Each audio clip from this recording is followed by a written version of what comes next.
Assalamualaikum warahmatullahi wabarakatuh. Sebelumnya, perkenalkan kami dari kelompok 4 yang akan menyampaikan materi terkait pengaruh mikroplastik polistirena terhadap metabolisme pada biota laut. Sebelum kami memulai presentasi materi yang akan kami sampaikan, izinkanlah kami untuk memperkenalkan diri terlebih dahulu. Perkenalkan, saya Hesti Puspitasari dengan NIM L1A021002. Perkenalkan, nama saya Devana Aurora Insyiro, NIM L1A021036.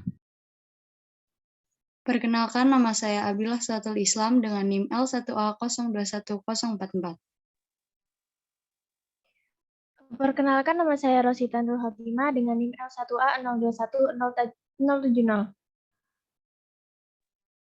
Perkenalkan, nama saya Retno Wulandari Nugroho dengan NIM L1A021074. Oke, baiklah, kita semua sudah berkenalan. Marilah kita mulai materi yang pertama dan akan disampaikan oleh Rosita.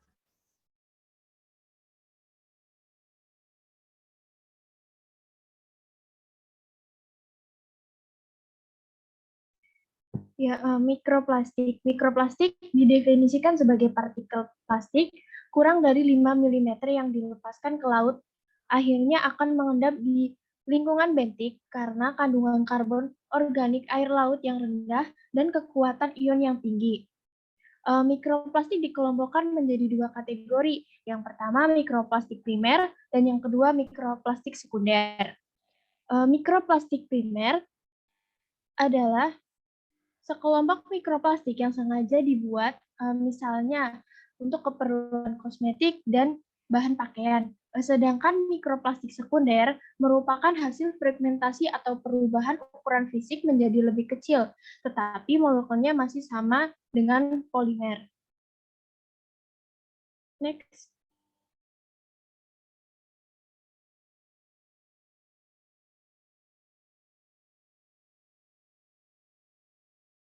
Mikroplastik hadir dalam beberapa jenis dan morfologi, termasuk ukuran, bentuk, warna, komposisi, kepadatan, dan sifat lainnya.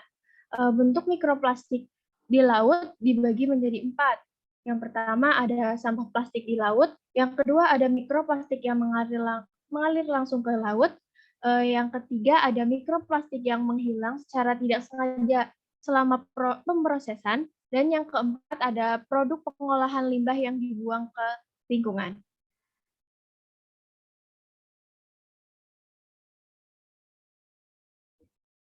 Oke, selanjutnya itu polistirena.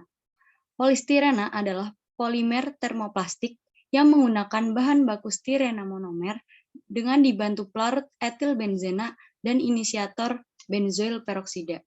Jadi polistirena ini biasanya digunakan sebagai peralatan rumah tangga, isolator, pembungkus makanan, dan furnitur.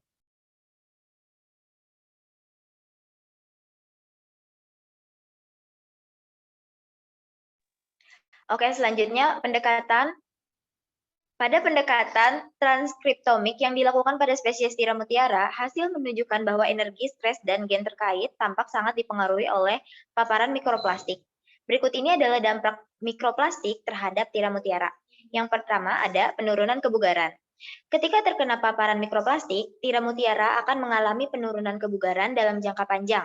Kemungkinan penurunan kebugaran ini akan mengarah pada kelangsungan hidup yang lebih rendah. Yang kedua, stres. Paparan mikroplastik menyebabkan respons stres molekular yang umum pada tiram mutiara, yang juga diamati ketika moluska laut terpapar polutan kimia atau tantangan bakteri.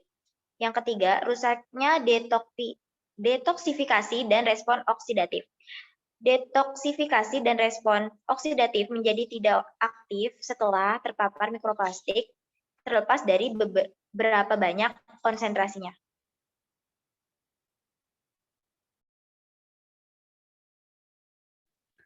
Oke, selanjutnya adalah dampak mikroplastik pada ikan black crayfish. Jadi pada penelitian ini dilakukan dengan cara yaitu yang pertama ikan black crayfish ini dimasukkan ke dalam tangki yang berisi air tapi di dalamnya terdapat kandungan mikroplastik polistirena dan juga dimasukkan juga ikan black crayfish ke dalam tangki yang tidak terpapar mikroplastik polistirena. Sebelum kami menjelaskan terkait lebih dalam lagi tentang pengaruh mikroplastik terhadap metabolisme biota laut, aku ingin sedikit menambahkan apa sih itu metabolisme. Metabolisme adalah segala proses reaksi kimia yang terjadi di dalam tubuh organisme yang meliputi anabolisme dan juga katabolisme. Dalam proses ini, organisme mendapat, mengubah, dan memakai senyawa kimia dari sekitarnya untuk mempertahankan kelangsungan hidupnya. Anabolisme dibedakan dari katabolisme dalam beberapa hal. Anabolisme merupakan proses sintesis molekul kimia kecil menjadi lebih besar, sedangkan katabolisme adalah sebaliknya, yaitu proses penguraian molekul besar menjadi kecil. Anabolisme merupakan reaksi reduksi, sedangkan katabolisme adalah reaksi oksidasi. Nah, contoh dari anabolisme ini yaitu mengubah asam amino menjadi protein yang dalam proses di dalam tubuh ikan, yaitu ada proses sintesis lemak dan juga proses sintesis protein. Sedangkan katabolisme ini contohnya yaitu mengubah glikogen menjadi glukosa. Nah, dalam tubuh ikan ini contohnya itu pada proses pernafasan. Jadi penelitian ini setelah ikan itu dimasukkan ke dalam tangki yang berisi mikroplastik polistirena dan juga yang tidak berisi mikroplastik polistirena ini terjadi beberapa perbedaan yang cukup signifikan, yaitu yang pertama, ikan yang terpapar mikroplastik polistirena ini cenderung memiliki kemampuan berenang yang lebih lambat dibandingkan ikan yang tidak terpapar mikroplastik polistirena. Yang kedua, ikan yang terpapar mikroplastik polistirena ini memiliki kemampuan berburu yang lebih rendah dibandingkan ikan yang tidak terpapar mikroplastik polistirena. Kenapa sih? Kenapa ikan itu menjadi kekurangan kemampuan berburu, kekurangan kemampuan berenang? Jadi, hal ini tuh disebabkan karena ikan-ikan ini mengalami stres. Nah, stres pada ikan ini disebabkan karena ikan-ikan ini tuh kesulitan bernafas. Nah, kenapa sih ikan itu kesulitan bernafas dan apa sih korelasinya dengan mikroplastik polistirena? Jadi, mikroplastik polistirena yang ada di perairan itu kan bentuknya kecil-kecil. Nah, bentuk yang kecil-kecil itu ketika ikan itu berenang di air yang terpapar mikroplastik polistirena, ikan mikroplastik itu akan masuk ke dalam filamen-filamen yang terdapat di insang ikan. Nah, sehingga insang ini kesulitan bernafas yang mengakibatkan stres, sehingga kemampuan ikan ini cenderung berkurang ketika terpapar mikroplastik polistirena.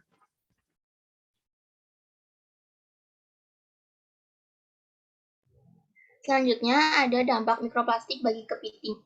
Kepiting yang memakan plastik mengalami penurunan pertumbuhan yang signifikan secara statistik dan diikuti oleh pengurangan konsumsi makan dari waktu ke waktu. Jadi penurunan konsumsi makanan oleh kepiting ini adalah respon nyata terhadap adanya kandungan plastik yang tidak bergizi dalam makanan yang menyebabkan kepiting mengurangi konsumsi. Jadi selama kepiting dapat menemukan makanan yang tidak terkontaminasi dalam skala waktu bulanan, mereka dapat memilih untuk menghindari makanan yang terkontaminasi plastik.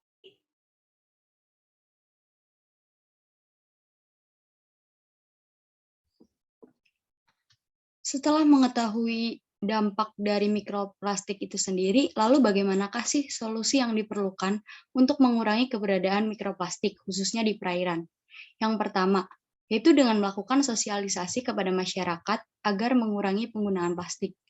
Yang kedua, membuat regulasi baru dari pemangku kepentingan terkait dan penggunaan dan pembuangan sampah plastik. Dan yang terakhir, menggunakan teknologi untuk mencari alternatif lain dari plastik. Oke, jadi setelah materi yang sudah disampaikan terkait dampak-dampaknya tadi, kita bisa tarik kesimpulan. Yang pertama, mikroplastik ini merupakan mikro-mikro kecil atau plastik-plastik kecil yang berukuran kurang dari 5 mm yang tersebar di lautan. Mikroplastik ini sangat berbahaya bagi perairan laut karena memberikan dampak-dampak negatif seperti membuat ikan ini menjadi stres sehingga kekurangan kemampuan berenang, terus juga kemampuan untuk berburu makannya itu semakin kurang, dan juga banyak-banyak dampak lainnya. Mikroplastik ini jika dibiarkan terus-menerus berada di perairan, nantinya akan merusak ekosistem perairan karena nantinya mikroplastik ini akan membuat biota laut di dalamnya ini menjadi stres sehingga bahkan kematian. Jadi bayangkan saja jika mikroplastik ini dibiarkan di perairan semakin lama atau dibiarkan terlalu lama kan semakin banyak. Jadi jika mikroplastik ini semakin banyak, ke depannya mungkin biota laut di perairan ini akan punah sehingga cucu-cucu kita di masa depan ini tidak dapat merasakan sumber daya perairan yang ada di dalamnya.